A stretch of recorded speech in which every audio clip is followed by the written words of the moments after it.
Halo, nama saya Lena Venukita, NPM 184203. Di sini saya akan menjelaskan mengenai tugas UTS kami untuk pelajaran seminar akuntansi. Nomor jurnal yang saya ambil adalah nomor 99 dengan judul Does Corporate Social Responsibility Influence Corporate Tax Avoidance of Chinese Listed Companies. Kemudian adalah latar belakang penelitian. Yang pertama saya akan menjelaskan mengenai definisi pajak menurut Undang-Undang RI nomor 16 tahun 2009. Disebutkan bahwa pajak adalah kontribusi wajib kepada negara yang terutang oleh orang pribadi atau badan yang bersifat memaksa berdasarkan undang-undang dengan tidak mendapatkan imbalan secara langsung dan digunakan untuk keperluan negara bagi sebesar-besarnya kemakmuran rakyat. Kemudian pemerintah sedang berupaya untuk mengoptimalkan penerimaan pajak dari wajib pajak. Salah satu wajib pajak adalah perusahaan. Nah, negara memandang bahwa pajak merupakan kewajiban perusahaan dan merupakan sumber utama pendapatan negara. Namun bagi perusahaan memandang bahwa pajak sebagai beban yang mengurangi laba bersih perusahaan. Jadi secara teoritis bahwa tujuan didirikan perusahaan adalah memaksimalkan laba.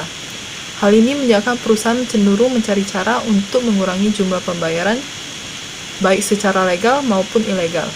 Menurut Muljono 2020. Salah satu cara yang dilakukan perusahaan untuk mengurangi pembayaran pajak adalah melakukan tax avoidance. Nah, salah satu faktor yang mempengaruhi tax avoidance adalah corporate social responsibility. Nah, topik ini sedang booming dan sedang terkenal di kalangan perusahaan. Jadi, CSR ini merupakan salah satu bukti perusahaan melakukan tanggung jawab atas segala kegiatannya kepada stakeholder. Kemudian, beberapa pengeluaran perusahaan atas CSR ini dapat menjadi pengurangan pajak. Jadi sebagaimana diatur dalam peraturan pemerintah nomor 93 tahun 2010. Itu adalah urgensi penelitian. Di sini saya menampilkan tabel mengenai target dan realisasi penerimaan pajak selama 5 tahun terakhir beserta rasio pajaknya. Nah, di sini dapat disimpulkan bahwa pada tahun 2019 DJP hanya mampu memungut sebesar 1.332,2 T atau persentase pencapaiannya adalah 84,44% dari target APBN. Jadi selisih realisasi dan target untuk tahun 2019 adalah 245,4 T. Shortfall ini merupakan yang terbesar sejak tahun 2016. Berbeda jauh dengan tahun 2018 yang mengalami kenaikan atau perubahan positif dari tahun sebelumnya. Untuk rasio pajak Indonesia tercatat rendah. Jika dibandingkan dengan nilai persentase Indonesia pada tahun 2017 adalah 10,70%.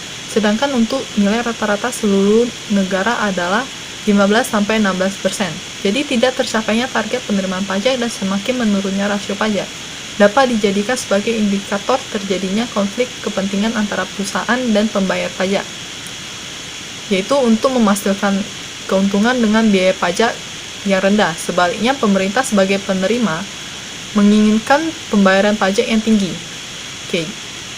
Berikutnya adalah kasus-kasus penghindaran pajak oleh beberapa perusahaan di Indonesia. Yang pertama adalah PT RNI, yaitu mengenai utang afiliasi dari Singapura. Jadi pemilik perusahaan tidak menanam modal tetapi memberikan utang kepada perusahaan ini. Yang kedua adalah PT Wilmar Group. Nah, di sini mereka merekayasa laporan pajak sehingga perusahaan dapat melakukan restitusi pajak yang cukup besar. Yang ketiga adalah Bakri Group. Nah, di sini mereka melakukan pengungkapan pajak yang kurang bayar. Yang keempat adalah PT ASEAN Agri Group. Di sini mereka tidak melaporkan omset. Jadi mereka tuh memungut PPN tetapi tidak dilaporkan ke negara. Untuk 2.1 saya menjelaskan mengenai penjara pajak atau tax avoidance sebagai dependen saya. Nah, di sini menurut Harry Graham Balter dan Ernest R. Mortenson bahwa penjara pajak adalah kegiatan yang berkenaan dengan pengaturan suatu peristiwa yang dilakukan oleh wajib pajak berhasil maupun tidak untuk mengurangi atau sama sekali menghapus utang pajak yang dimiliki perusahaan dengan memperhatikan ada atau tidaknya akibat-akibat pajak yang ditimbulkan. Dan terdapat berbanyak faktor yang mempengaruhi penghindaran pajak. Salah satu faktor utama yang menjadi pendorong perusahaan untuk melakukan penghindaran pajak adalah memaksimalkan laba perusahaan.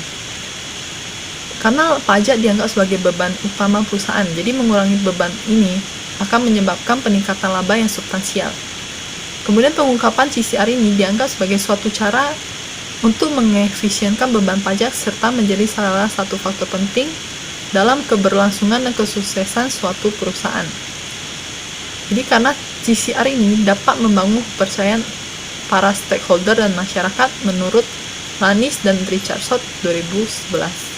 CCR dapat dilaporkan sebagai biaya dalam laporan keuangan. Kegiatan CCR yang dapat menjadi pengurang pajak itu terbatas hanya untuk jenis kegiatan tertentu sebagaimana diatur dalam Undang-Undang Nomor 36 Tahun 2008. UU Nomor 36 Tahun 2008 ini tidak secara khusus mengatur perlakuan perpajakan untuk kegiatan CCR. Akan tetapi ada beberapa aturan terkait tentang biaya-biaya yang bisa dikurangkan dari penghasilan bruto, yaitu yang berkaitan dengan isu konsumen, pengembangan masyarakat, lingkungan, ketenagakerjaan, dan hak asasi manusia. Perusahaan dengan sumber daya keuangan yang memadai dapat memberikan kontribusi kepada sumber daya lain untuk pengungkapan tanggung jawab sosial perusahaan. Jadi arus kas yang meningkat dapat terjadi dengan menghindari pajak dan mengurangi pembayaran pajak perusahaan. Selanjutnya, model penelitian terdahulu. Di sini saya mengambil 4 sampel, yaitu yang pertama, Liliana Permatasari dan Agustinus Santosa Adiwibowo tahun 2017. Di sini untuk independennya adalah CCR activity, kemudian untuk kontrolnya adalah leverage, return on asset, dan firm size. Kedua adalah Winarti Monika Sagala dan Dwi Ratmono tahun 2015. Di sini untuk independennya sama, yaitu CCR activity. Kemudian untuk kontrolnya adalah capital intensity, inventory intensity, dan ukuran perusahaan. Kemudian ketiga adalah Amalia Madarina dan Modidik Ardianto tahun 2017. Di sini untuk independennya sama, yaitu CCR activity. Kemudian untuk kontrolnya adalah ukuran atau size, kemudian leverage atau LEV, kemudian financial performing dengan return on asset atau ROA, dan return on equity atau ROE, dan capital intensity. Yang keempat adalah Nyoman Budi Setia Dharma dan Nanik Noviari tahun 2017. Di sini untuk independennya ada dua, yaitu corporate social responsibility dan capital intensity, di mana semua independennya adalah tax avoidance. Untuk hubungan variabel independen dan dependen. Nah, di sini untuk independen saya adalah corporate social responsibility dan untuk dependennya adalah tax avoidance. Nah, di sini berdasarkan model penelitian terdahulu bahwa yang menghasilkan hasil positif ada 3, yaitu Liliana Permatasari dan Agustinus Santosa Adiwibowo tahun 2017. Kemudian Winarti Monika Sagala dan Dwi Ratmono tahun 2015. Yang ketiga adalah Amalia Madarina Modidik Ardianto tahun 2017. Kemudian menurut Nyoman Budi Setia Dharma dan Nani Noviari bahwa corporate social responsibility ini berpengaruh negatif kepada tax avoidance. Terakhir adalah model dan hipotesis penelitian. Di sini untuk dependen saya adalah tax avoidance, untuk independennya adalah corporate social responsibility.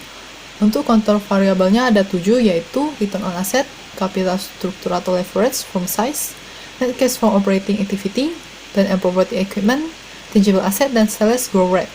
Nah, di sini berdasarkan analisis regresi bahwa corporate social responsibility berpengaruh negatif terhadap tax avoidance.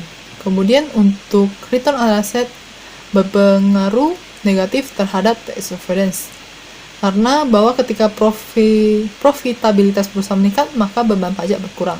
Kemudian untuk capital struktur atau leverage berpengaruh negatif terhadap tax avoidance, karena perusahaan yang mengambil lebih banyak hutang dibandingkan dengan perusahaan lain memiliki tarif pajak efektif yang lebih rendah, karena hutang adalah biaya dikurangi yang menjadi pengurang pajak gitu. Kemudian untuk firm size, net cash from operating activity, dan property and equipment, tangible asset, dan sales growth rate ini tidak berpengaruh signifikan terhadap tax avoidance. Jadi hipotesis mengenai pengaruh negatif antara apakah hubungan CCR dan effective tax rate memiliki hubungan negatif, maka jawabannya adalah iya menurut sumber dari Guljat et al. 2018.